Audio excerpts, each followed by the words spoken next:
Right now we're going live on YouTube is my attempt. Oh yeah, it does say we are. Okay. So we're setting it up. Let's see how we do. And then 3, 2, 1.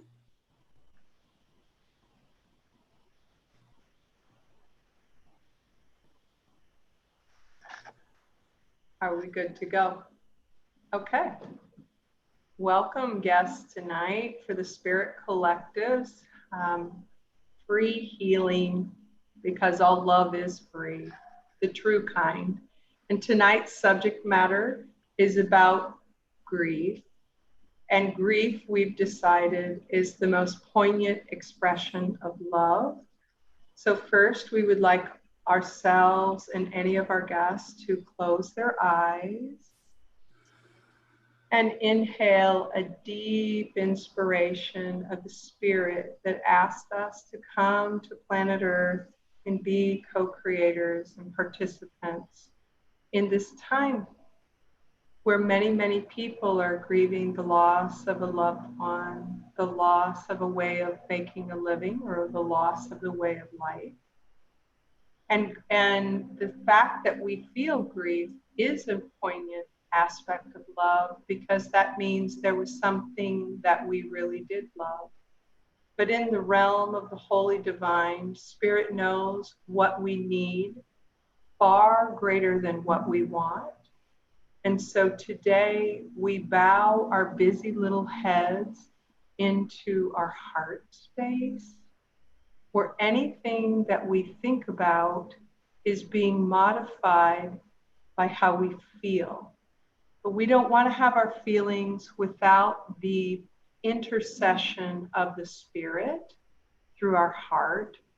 So as you call upon your Creator according to the name that's most cherished and sustainable to you, we ask you to begin tonight with our session by asking your Creator to open your heart to receive whatever it is that you need to move the energy of grief out of that deep, deep longing and sadness, and being filled with the light of God, so you can take whatever lessons or stations in life and expand them to your higher purpose.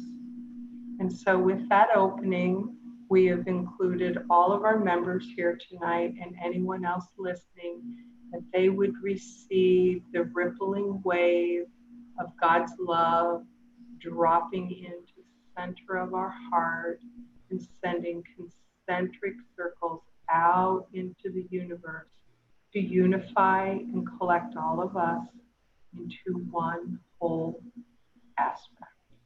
And so we begin.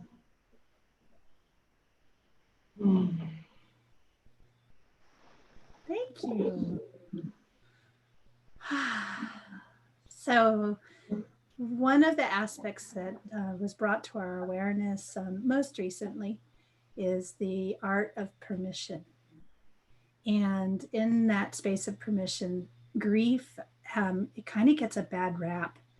And when we do not give ourselves permission to non-judgmentally experience the full spectrum of the feelings that come up and the thoughts that are circling because of it, we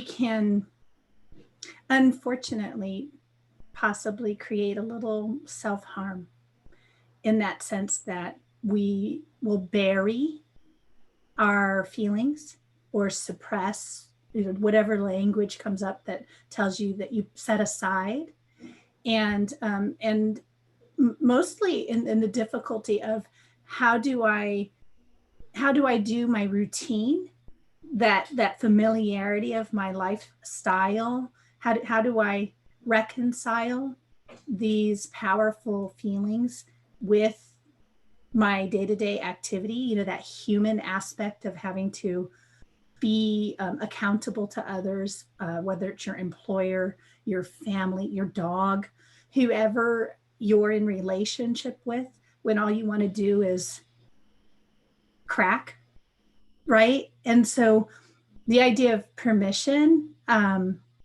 if in the healing streams of grace, the only thing that we can offer to people today is asking for support and gentle awareness around the idea of these expressions of self in a way that continues to generate comfort and ease and allowance and a permission to allow ourselves to say, you know what, I'll be back. Or to share and to connect with others in ways that they may not have found their voice, and in that way be supported while supporting, or even better, just permit yourself to lean, to let others be there for you. And so that's been very, very powerful, and I'm so thankful for that reminder. Diane, Yeah. you're saying to our audience that really a good technique to permit and process grief is to let another person know that you're in need and that you're hurting, and that just by their seeing you and hearing you, and really I can feel it in my heart, understanding how you feel lost and forlorn, just by that mere connection, I can feel the holy divine opening and including all of them. And that alone is healing. Mm-hmm. And it's the fact that in unity, we do need each other.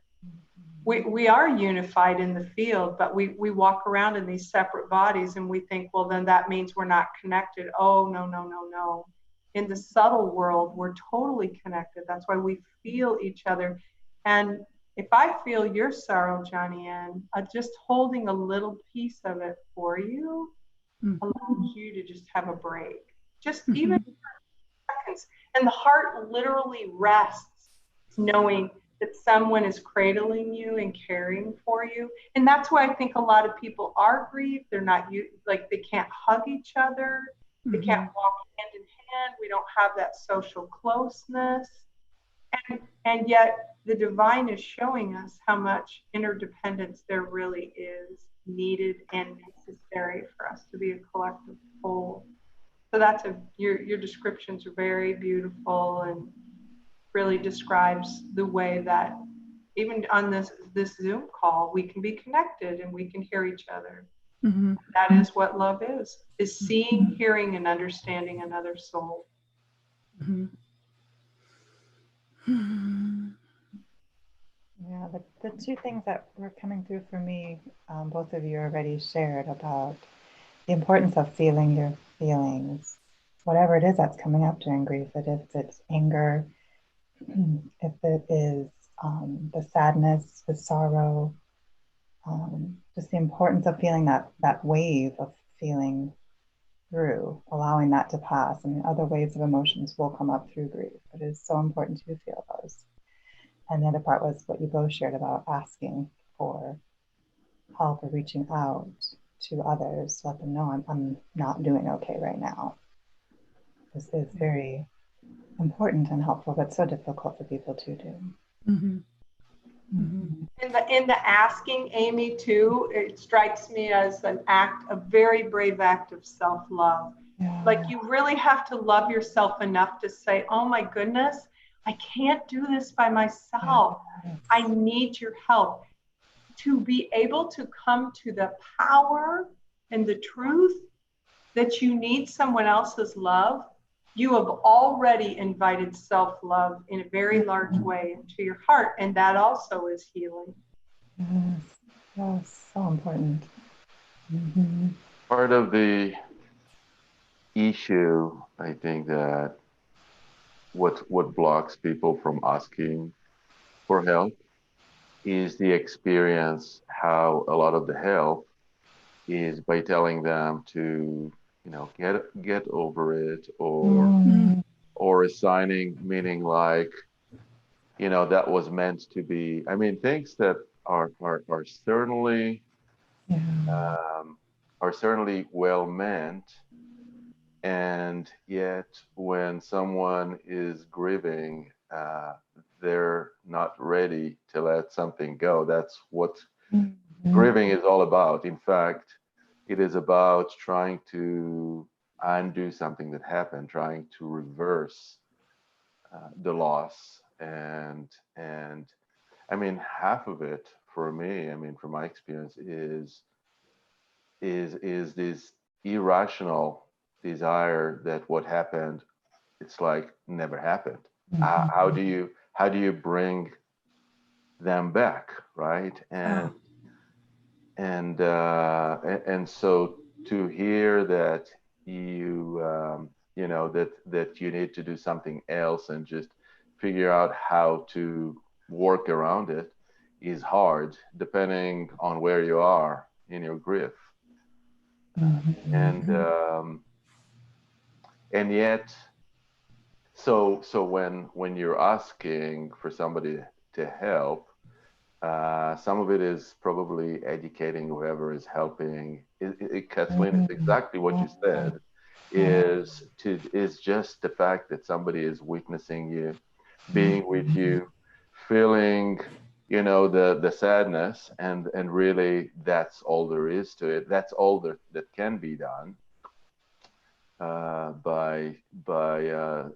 that's what I would expect, as opposed to trying to fix me. Because when you're in the midst and the hardest part of the grief, it's like you're feeling like not only that you're broken, but you also don't want to be fixed. You want to be with your brokenness for a while. And so there is sensitivity to where you are in the stages of the grief, and then there is eventually the understanding that we lost something that is not coming back true, but we're learning to look at a different way of the loss, because the loss is also representing an attachment to something that was never really ours, but we feel like we owned the relationship. It's like, how could they do this to us, as if we own something here? We controlled something that was lost and not coming back, where in fact, was it ever true that thing that we lost was really ours? And so for me personally, that was, even still to some degree, hard to accept, right? When I'm looking at photos, and that's the key. That's the key to move through it. It's not get over it, but it's definitely moving through it. And it's not easy. And as long as the person that is sitting with me and is witnessing gives me the permission to know that this is not easy and that's okay, that's a big part for me of the process. You know, you're speaking to a couple different aspects in my experience. What grief, some of the different relationships when we're experiencing grief, whether it's a friendship that ends on an argument, or if we lose somebody, or a loved one, one of our spirit friends, right? Whether that's our beloved pets, or the neighborhood, you know, somebody or something in the neighborhood, even the neighborhood itself can be a relationship. And I was just thinking, you know, when I'm in the thick of that, it always comes to me like this impenetrable door. And like, I don't know how to describe this, but this door feels like you're going up to a shut door, and then you have no idea how to get to the other side. And I think for me, that's just like an image that comes to my mind of what this feels like. And there's this part of me that's like, maybe I don't want to open that door, or right. Or if I open that door, what am I leaving? Yeah. And then, but even with those thoughts, I realize that it doesn't even matter, because that door is impenetrable. And it's just like, you know, that's where my breath gets caught, right? And you get stuck. So Separation. The word comes to mind, like grief is about separation, and it's about intense pain, and it's about awakening to, like, part of grief is this intense fear that I'm separate from that which I love, and I can never get back to that place where all my joy was. And then there's all, like, we get in our head so much, like, I should have done this, if I could have done that, you know. And really the word, like, when your heart is so heavy, I always found that somehow the divine will give a moment of reprieve. Like, laughter will come in, maybe inappropriately, but it's like the heart can't take it if you are so intensely in so much pain and just so sad, the deepest sadness. But grief is about separation. So it occurs to me always to call upon, as I said at the beginning of this meditation, an opening to ask the divine, because this is in a spiritual realm. Like, when the physical entity is gone, the spiritual energy, the Akashic, lives on, okay? And that's part of the past. And when something physically is gone, we start with these notions in our beliefs that there is no future without this entity or this energy being, as it were. And that also frames up the sacredness of life in the time-space companion that we have here, that our physical body has, like, a beginning and an end, a birth and a death. And that's what makes life sacred. So in that deepest of needs, turning to your divine source, remembering where you came from, and maybe having a good friend help you remember. Because when you hurt so deeply, our feelings come forth to move energy, to allow us to change, because life is all about change. And I think about people in COVID. You start seeing temperatures flaring, you see people getting angry and thrashing out. And it really awakens us to where we are on our walk in life. And like, when something is taken from us, there's a deep teaching in that. And that teaching doesn't come suddenly. And yet, if you'll keep relying on that source that created you, and you will bow and you'll be patient and polite, and you keep believing and you have faith, at some point, Source will let you know why. Or if not why, how. It's not really a thought, it's a feeling. And to work through grief, you must include others. All the love that you can receive from all sources. And you know, the funny thing is, so often, the least likely soul will walk in and just give you an aha moment. And then you start thinking back, oh, that's right, I asked for that, you know, blah, blah, blah. And then that spirit of surprise kind of breaks through that grief, even if it's momentarily, and you realize, for a moment, I'm going to make it. I'm going to make it. That's how the divine works. And grief, I would have to say, grief is, what's harder to do in life than grief? Like, can we think of anything that's harder to do than grief? Showing up like this? I mean, like, no, not really, but like in the spectrum of things, right? Because in grief, we're also still asked to show up, right? Yeah. Yeah.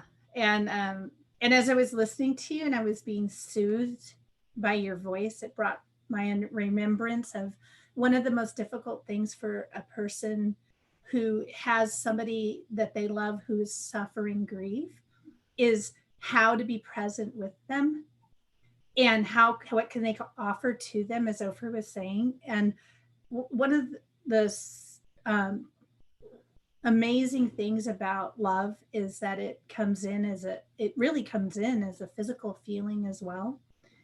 And so in this just little moment, from the perspective of being the comforter, one of my fallbacks has always been humming, because we can attune to the others, their vibration and their sorrow and their at what level they are, and we can match that.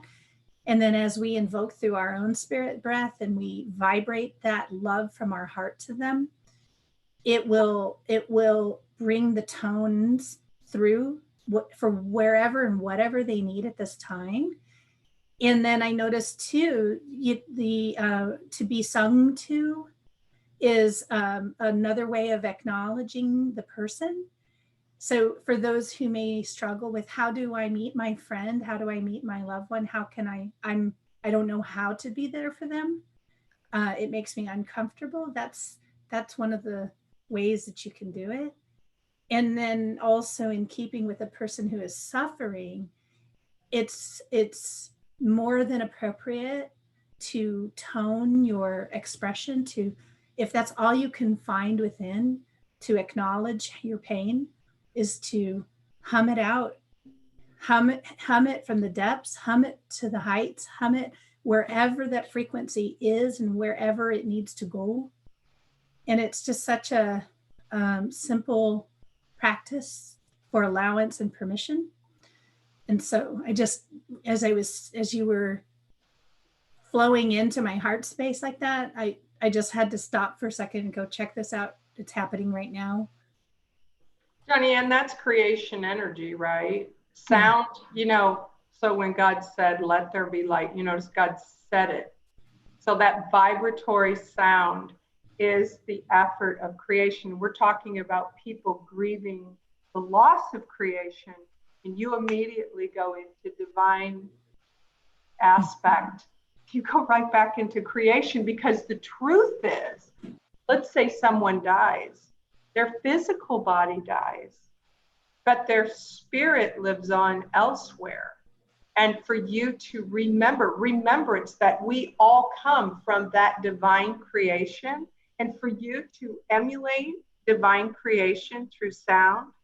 Like, who doesn't love to be like you? If you've had a child, or you were a child, or even with the elderly or any age, to just sing, to find out what someone loves and to sing to them. Like, that song is praise for our creation. And so taking even the saddest thing, even at funerals we sing, because there's something incredibly sacred about the energy of sorrow. Mm-hmm. We know that we just bow to the majesty of divine creation, because our energy and presentation here as physical beings has bookends, birth and death. That is into the sacred. When I heard you say that, it's like, yeah, into the sacred. Sing. It was sound that created all of this. And with sound, there's always movement. And movement is healing. Mm-hmm. I'm just giggling because I'm like, I so want to sing, but I don't know how. So that's why I hum. Just so you know, that's why I hum.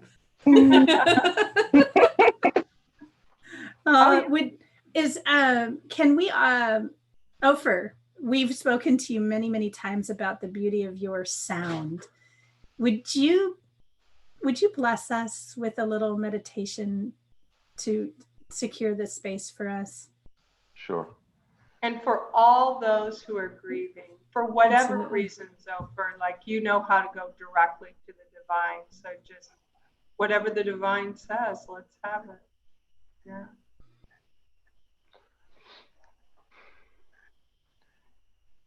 And as you say, it's whatever you're grieving about, and especially in these times, it seems like there is a lot to grieve. If you want to find a reason, there is many. For instance, the there's so many losses: the losses of freedom, the losses of jobs, losses of the physical connection. There's just so many reasons to feel the loss, and then there is those who leave us, and so in the spirit of what they said before, the meditation is not about trying to fix it or to fix you in any way, but it is in the spirit of being with you and just letting whatever wants to be. So it's about the being together, witnessing one another's heart together. And so put your right hand over the center of the chest and take a deep breath into the chest. Bring in high frequency light into that area. You'll also feel it like warmth underneath your hand.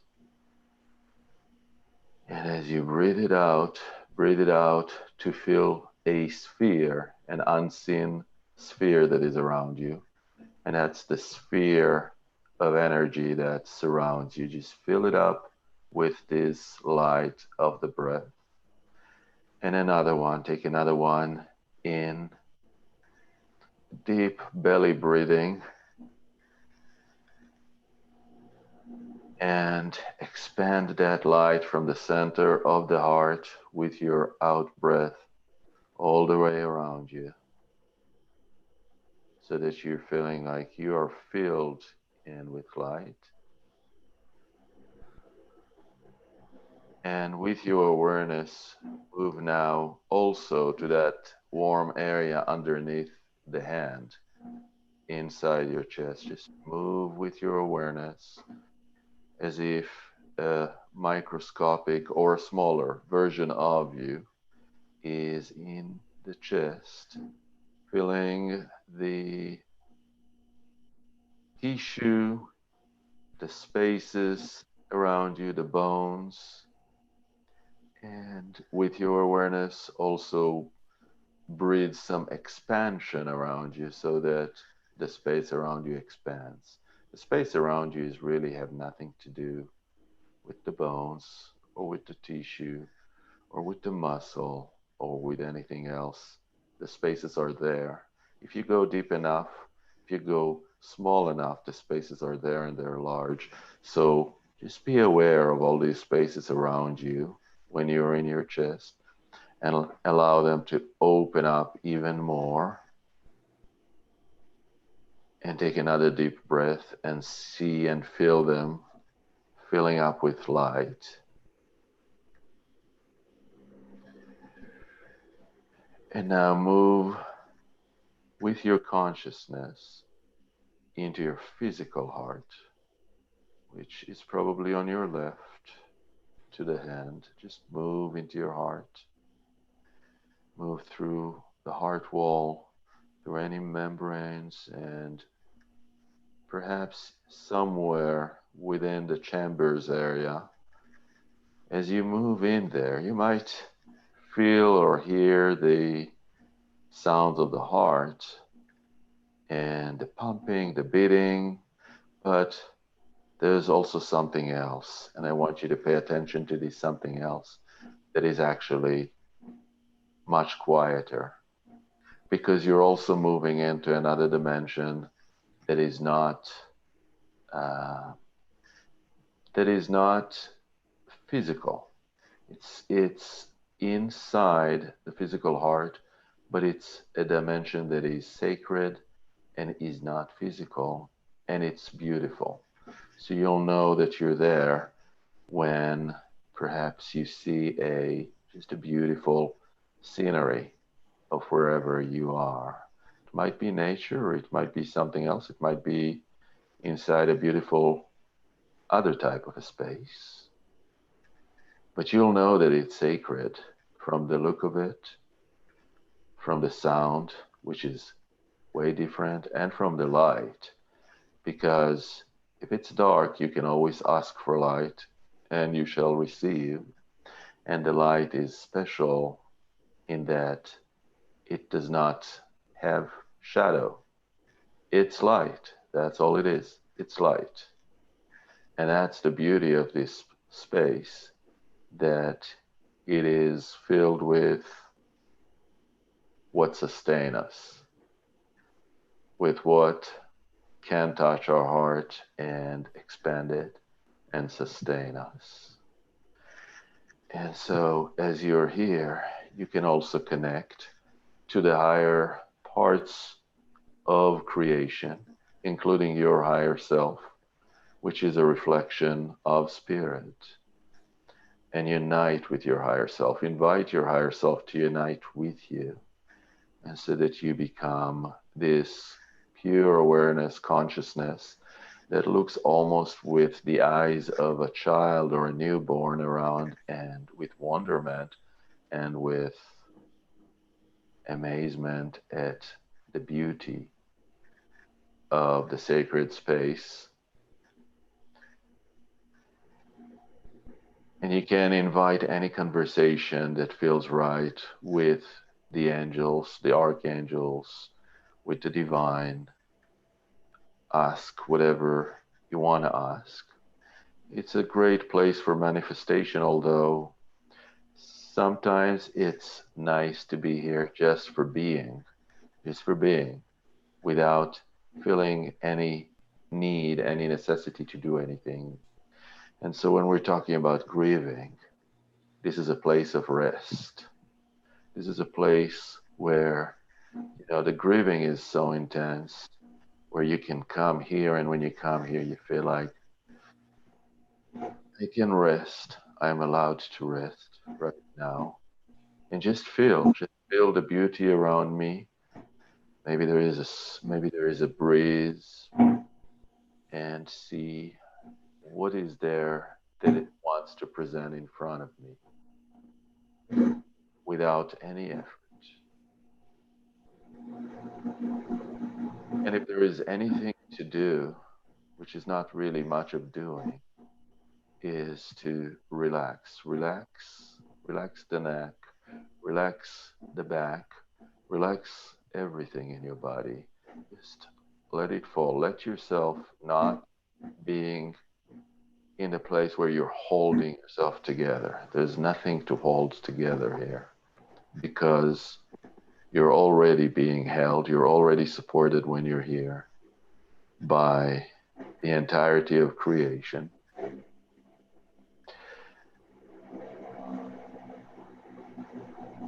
So relax everything that feels tense, from the bottoms of the feet all the way to the top. Just pay attention to anything that feels tense or painful, or something that wants to explode with tension in your body, or something that is racing in anxiety. All of that can now slow down. Slow down, because all that is asked of you is to be here. Not to do, but just to be, and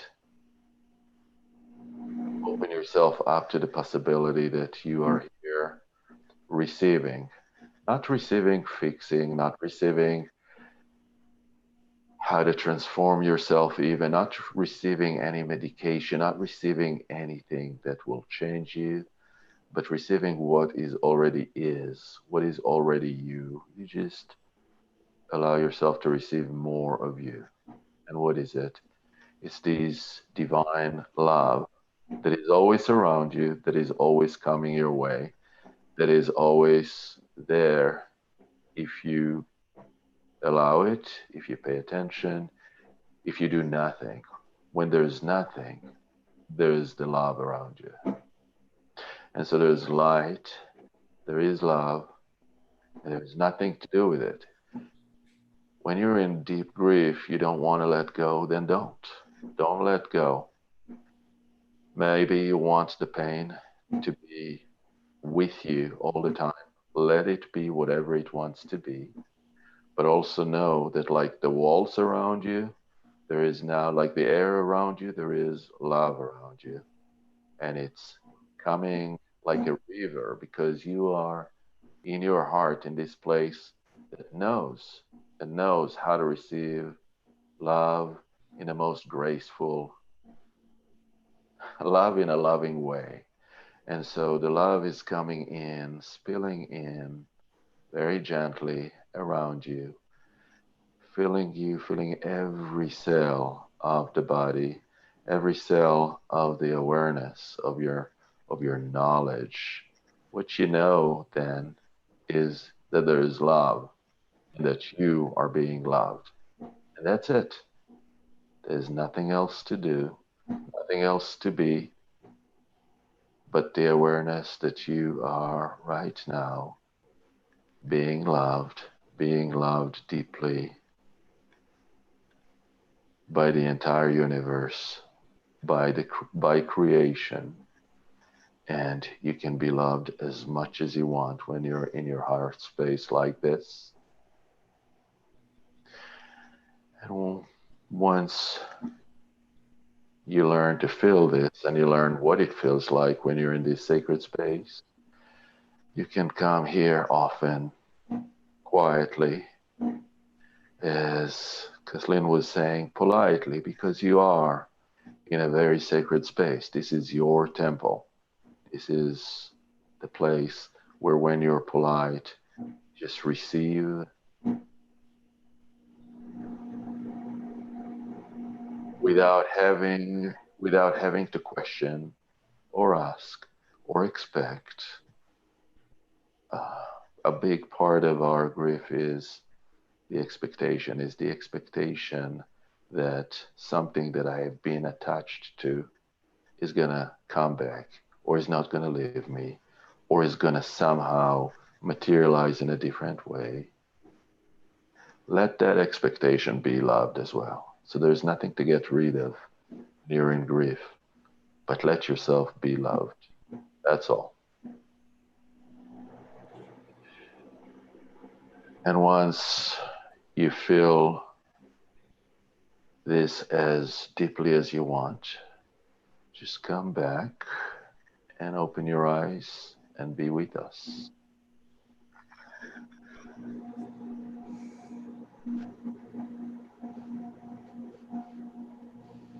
Beautiful.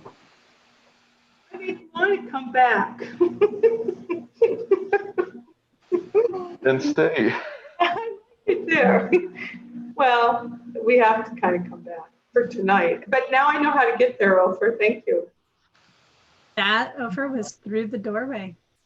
Yeah, that was great. I Because hope you, well, I know you were right there with me.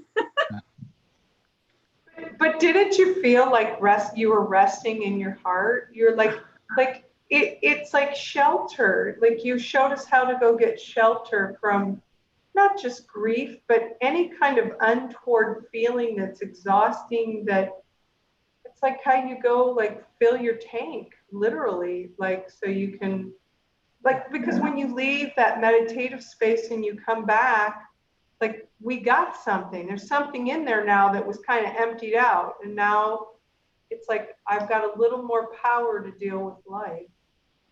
Thank you, Robert. And thank you for helping everyone who gets to participate in this to have a way into permission. Mm-hmm.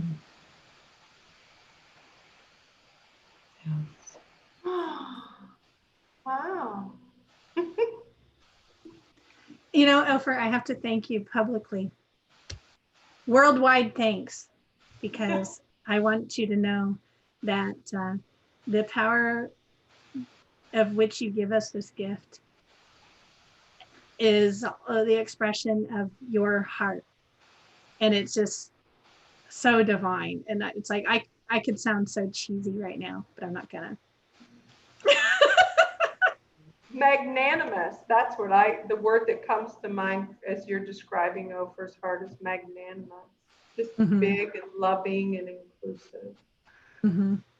Wow. Really appreciate it and appreciate your hearts because this is not easy to do, or it's much easier to do when you have all these beautiful hearts around you. So thank you. Yeah, it's lovely. So lovely. The unity, the unity. Thank you all so much for your presence and your presence. And to all those that are able to participate in this, we thank you as well. And our intention always with the Spirit Collective is the heart's expansion. And we know that as you receive, we receive as well. And it just, in that circling of life, it just emanates out. And we get to do this with you. And I'm just so grateful. Yes. We bow to the light. Yes. We bow to the light. Thank you all. Thank you. And also, as we pause and undo, I also want to give thanks to the greater pause, the experience that we're currently in. With really this pause is the opportunity for all of us to witness grief that we may have put aside somewhere to deal with later, because we have so many things in our face that we have to deal with now.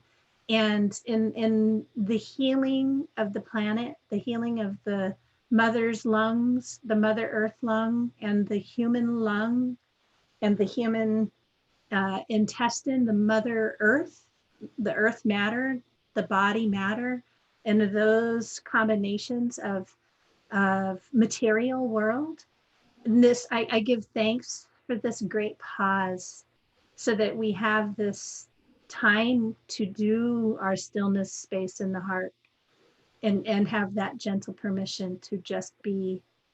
So again, thank you guys taking time today to be with me, to be with everybody in the world. Thank you. And we will see you all soon. Yes. Thank you. Thank you. Bye.